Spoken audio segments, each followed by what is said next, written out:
Là, on a la mixité sociale, mais aussi la mixité intergénérationnelle. C'est une nouvelle expérience, c'est très enrichissant. C'est très agréable de sortir, de voir des visages souriants, de se sentir bienvenu dans le regard des gens. Ici, j'ai rencontré des gens qui vivent selon des modalités que je ne pensais pas que c'était possible.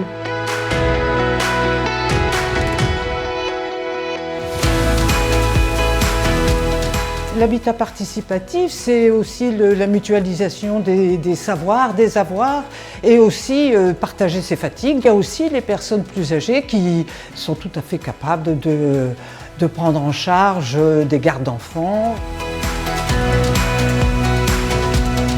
Lorsque j'ai une difficulté et quelqu'un peut m'aider, c'est cela l'habitat participatif. Ça a été le cas par exemple pour la construction de ma bibliothèque.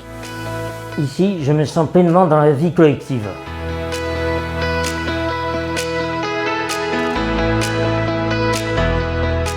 Ça donne envie à d'autres habitants de créer, de décliner leur propre habitat. Les habitants sont en situation de pouvoir trouver dans leur quartier un soutien auprès des institutionnels, trouver du foncier.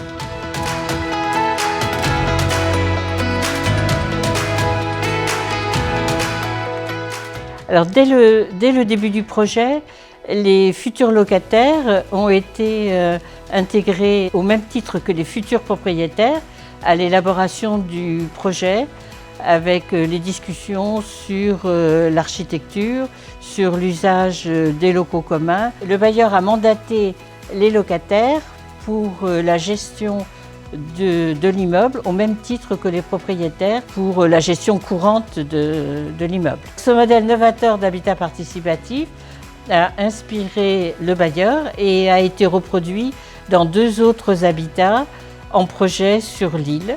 L'un de ces projets va être livré dans 1 mois. Chacun a le droit de parole, chacun exactement pareil, autant locataire que propriétaire. Pour le conseil syndical, donc il faut un représentant et il y a donc un représentant pour les locataires qui gère la copropriété.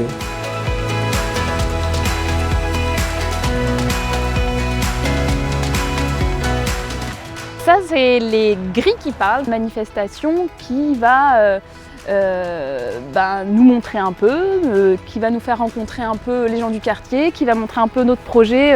Ce projet, il est né d'une nouvelle commission qu'on a voulu monter qui s'appelle Colorons notre habitat, qui avait pour objectif de colorer nos liens et colorer nos murs.